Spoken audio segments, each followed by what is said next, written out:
اعوذ باللہ من الشیطان الرجیم، بسم اللہ الرحمن الرحیم۔ السلام علیکم ورحمۃ اللہ وبرکاتہ۔ معزز سامعین، سب سے پہلے میں آپ کو اپنے اس چینل میں خوش آمدید کہتا ہوں۔ سامعین، آج کی اس ویڈیو میں ہم انشاءاللہ تجوید کے صفات لازمہ غیر متضاد کا سبق پڑھیں گے۔ پہلے جو صفات ہم نے پڑھی تھی وہ متضاد تھیں، ایک دوسرے کی ضد تھی۔ آج جو ہم پڑھیں گے وہ غیر متضاد تھی۔ سامعین، اگر آپ میں سے کوئی بھی شخص ہم سے آن لائن قرآن مجید پڑھنا چاہے تو ہمارا نمبر سکرین پر موجود ہے، آپ اس نمبر پہ رابطہ کر سکتے ہیں۔ اور جن بھائیوں نے ہمارے چینل کو سبسکرائب نہیں کیا تو ہمارے چینل کو سبسکرائب بھی کر لیں۔ آئیے سبق شروع کرتے ہیں۔ صفات لازمہ غیر متضاد۔ صفات لازمہ غیر متضاد میں پہلی جو صفت ہے وہ صفیر ہے۔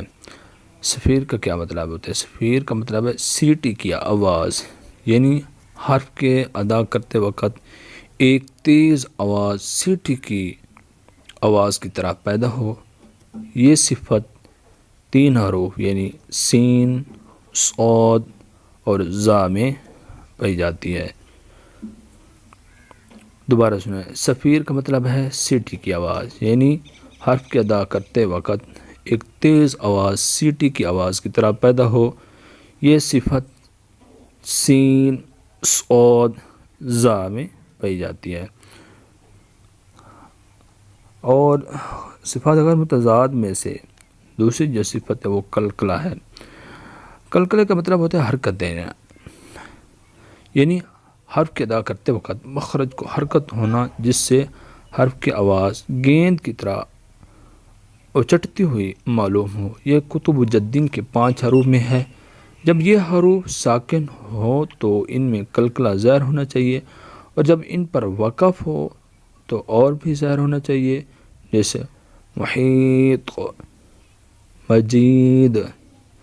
یعنی کہ جو کہنے کا مطلب یہ ہے کہ جب یہ حروف ساکن کہ آخر میں یہ حروف ہیں اور ساکن ہیں تو قلقلہ تھوڑا سا کم ہوگا، اور جب وقف کریں گے تو قلقلہ تھوڑا ظاہر ہوگا، زیادہ ظاہر ہوگا، جیسے محیط، مجید وغیرہ وغیرہ۔